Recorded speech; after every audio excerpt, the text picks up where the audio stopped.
Hey ladies, I want you to listen up very close because in this video, I'm gonna teach you the 5 specific red flags that you need to look out for when you are dating someone, because if they have these red flags, they likely have narcissistic tendencies and might be a narcissist. Before we jump into the red flags, I wanna give you a scenario and I want you to think to yourself if this scenario is familiar with anything that you've dealt with in your dating life. You match with a guy on the app, he says all the right things, he invites you to a really nice restaurant and not a dive like every other guy does on a first date. He's dressed nice, he pays attention to you, he listens to every word you say. You guys have so many things in common, it feels unreal. He can't wait to see you again. He's got the next 6 dates planned out. You can't believe how lucky you are that you met this guy. He's texting you throughout the day, he's showering you with tons of attention, but then after a month, maybe 2 months, things start to change. He starts to nitpick things about you. Maybe you should change your eyebrows. Did you ever think about going blonde? Did you ever consider that maybe you shouldn't be eating pancakes when you go to brunch on Saturdays because that's adding to the weight that you should lose? Now all of a sudden you're confused. You're holding on to this idea of who this man was, who this man showed you who he was during the first few weeks of dating, which was amazing, which was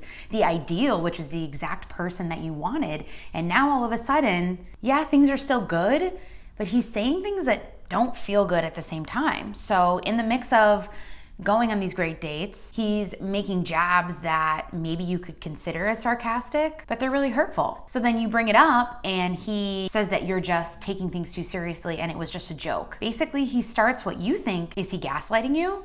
Or are you just taking things way too seriously? And what happens is you continue to think about the way things were in the beginning a few weeks ago, and that has you holding on until one day things get really bad, or he just completely ghosts you. What happened here? This was a love bomb. Love bomb essentially is showering you with praise, affection, attention, gifts, planning all the dates, seemingly being perfect, giving you all the attention that you could ever want really, really soon in a relationship. Love bombing happens even before a relationship is formed. And in fact, a love bomber does this because he has the intent of wanting to get something from you at an accelerated pace.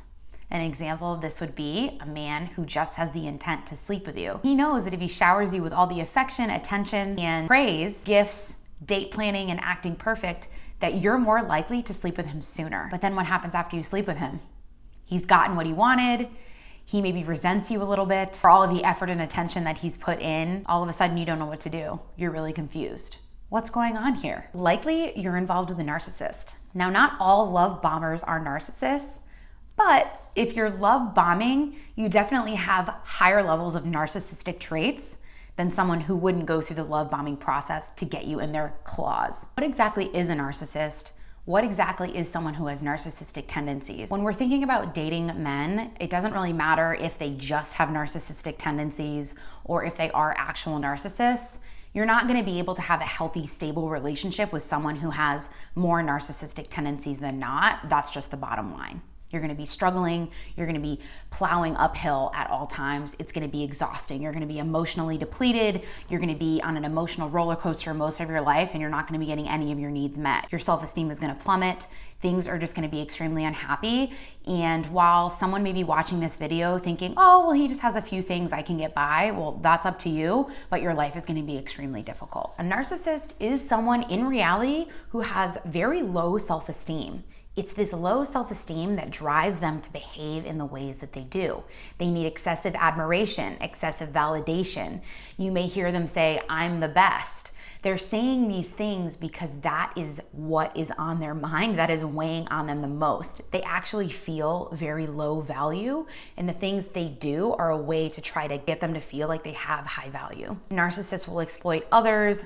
Narcissists lack empathy. Narcissists will manipulate. Narcissists will do things like gaslight. Not every narcissist is behaving in ways that are extremely overt. What I mean by overt is very obvious behaviors, right? Not every narcissist is gonna look around the room and say, oh, I'm better than you, you, and you. If you share with them that you just got this promotion that you were so excited at work to get, and they scoff at it, or they say, oh, well, at least that's just one stepping stone towards your larger goal, instead of actually celebrating with you, that's because they look down on you. They don't think that this is an accomplishment, or they don't even care about your accomplishments. They're only worried about their own accomplishments and how they're doing in their life. So all the behaviors might not be as overt and as obvious, but there are things that a narcissist will do that gives you the clues as to who they really are. Red flag number 1 is lacking empathy. Empathy is the ability to feel what someone else is feeling. It's the ability to act on someone else's feelings. Someone is sad, you're gonna comfort them. If your partner comes to you in your relationship and says A, B, and C is bothering me, they're gonna validate you. They're gonna do what they can to make it better and change.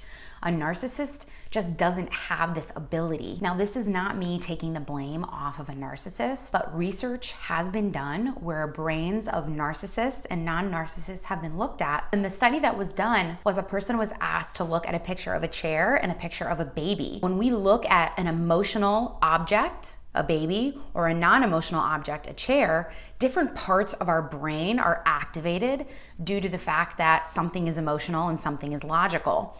Well, when you look at your brain on a brain scan, when you're looking at these two different photos, the brains of narcissists lit up in the same exact way, whether or not they were looking at the emotional word or the non-emotional word. This goes to show you that literally the brain of the narcissist is completely different. They don't have the capacity.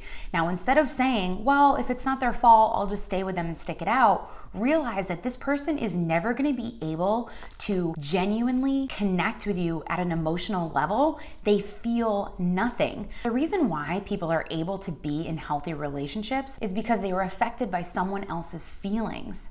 If someone else is sad, that hurts me, and that's going to motivate me to act differently.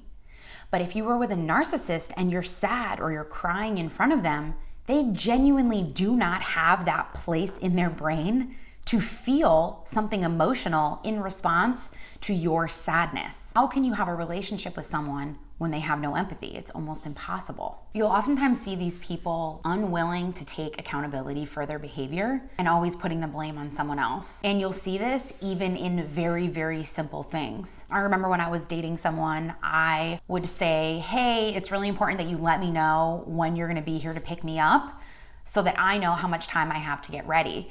Now, I probably repeated this about 4 different times, and every single time he refused basically to let me know when he was gonna arrive. And when he did arrive, he would say, hey, I'm here, and then, hurry up, I've been waiting for 5 minutes. Well, when I would remind him like, hey, I didn't know when you were gonna be here, so I was unable to plan how much time I needed to get ready, he would say, it's really rude to keep someone waiting.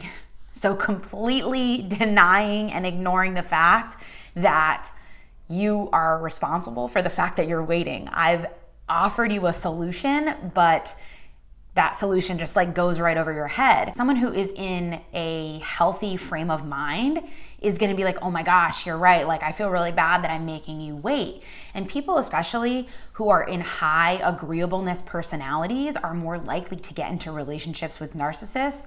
And narcissists seek out personalities who are high in agreeableness. For instance, this exact example. If you're high in agreeableness, you're gonna be more likely to feel really bad that you're making this person wait instead of reflect on the fact that, wait, you gave them all this opportunity to let you know what time they're gonna be at your house so they won't have to wait, and then they just refuse. Ignoring and dismissing of feelings. I'm sure you all have felt this in a relationship at some point, but the difference is with someone who is a narcissist is that it's happening consistently over and over and over again. Not everyone at all times is always gonna validate all your feelings and get on their knees and make sure you're always happy and cozy and feeling warm fuzzies.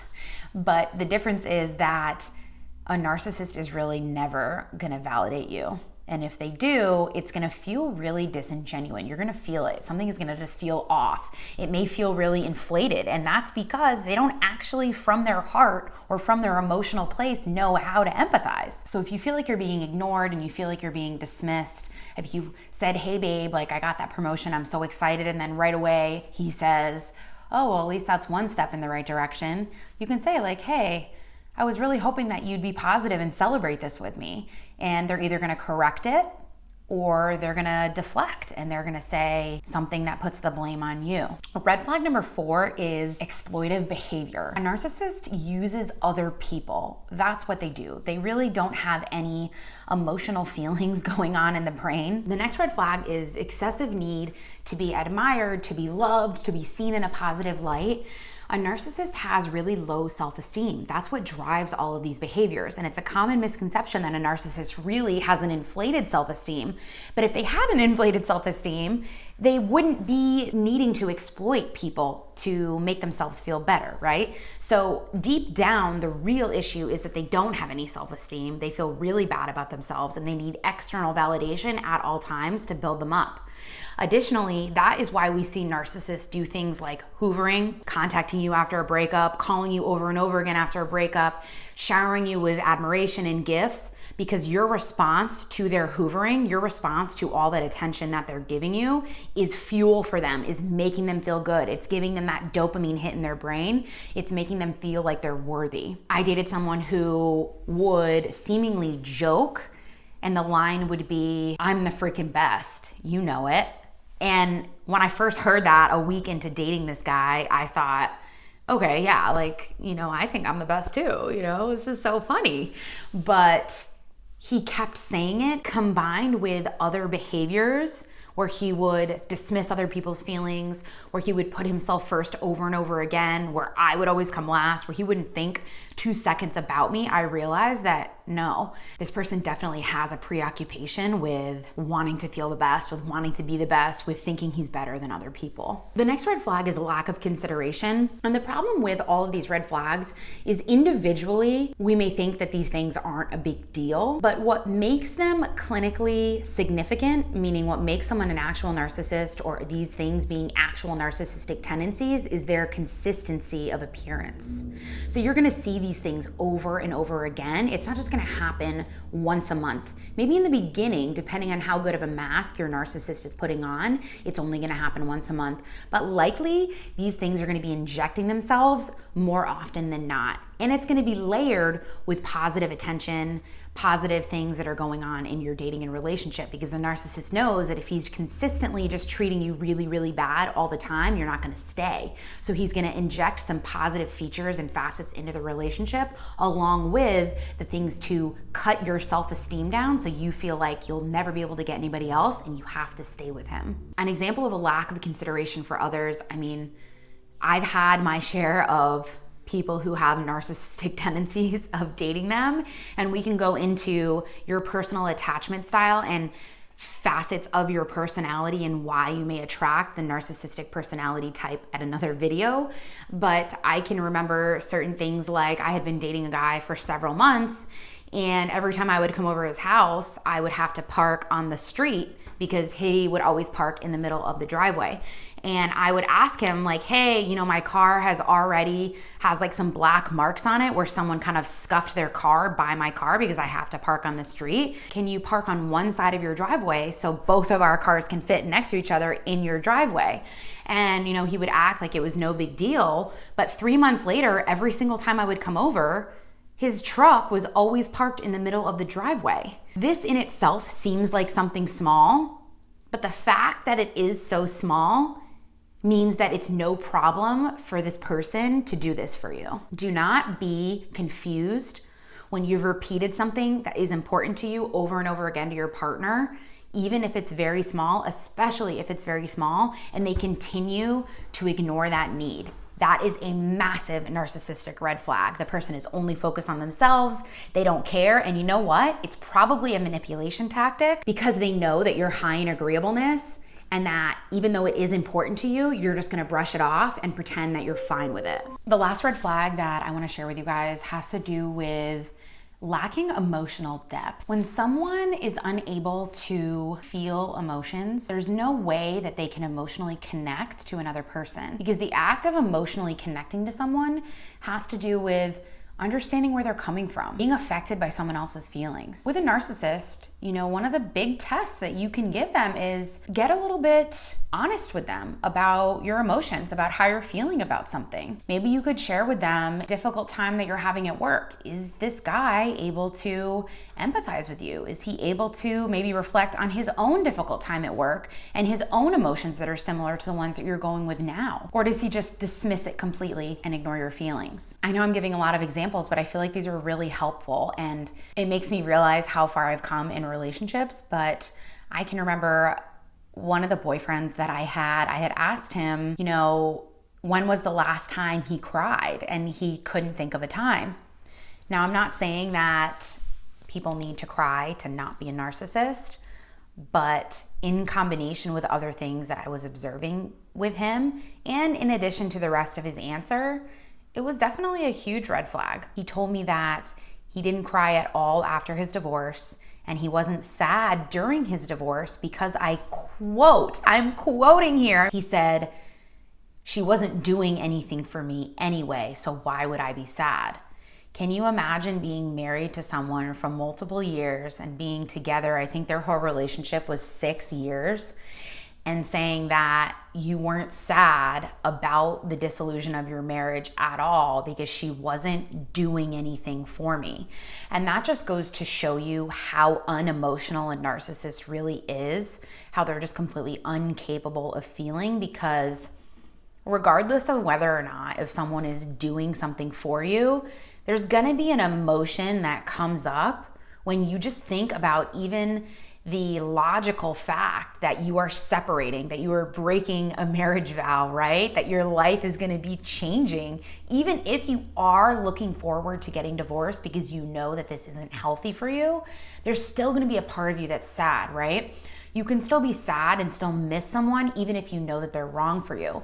So just the fact that this guy was able to say, I wasn't sad at all, and the reason being she didn't do anything for me, that just shows you how the narcissist sees people as objects, and the narcissist sees people as someone who they get something out of. It's a logical transaction. There is no emotion involved. A lot of narcissists like to say you're being unreasonable. Now that's likely because they're using logic, right? They're not using emotion. I wanna know what you guys thought about all of these red flags that I listed. Whether or not someone actually is a narcissist, whether or not someone even has narcissistic tendencies, you could even argue that some of these things aren't narcissistic tendencies. I believe they are. But even if you were to argue that they aren't narcissistic tendencies, there's still facets of a relationship that lead to an unhealthy union between two people. And at the end of the day, what you really have to ask yourself is, are you happy? Do you feel emotionally secure? Do you feel calm in your relationship? Do you feel safe? Do you feel heard and understood? So whether or not someone is a narcissist, has narcissistic tendencies, or just is behaving in a way that doesn't make you feel good, that's what you really need to focus on when you're thinking about who you want to spend your life with. So I hope you guys found this helpful. And if you're struggling at all, maybe with a guy that you're dating or even a spouse, I'm gonna link a book down below that was really helpful for me when I was in a similar situation. I highly, highly, highly recommend it. It really helped me, and I think it can help you too.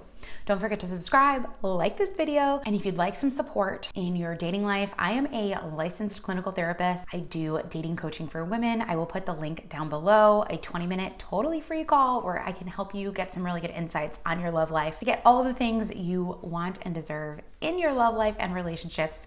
Bye for now.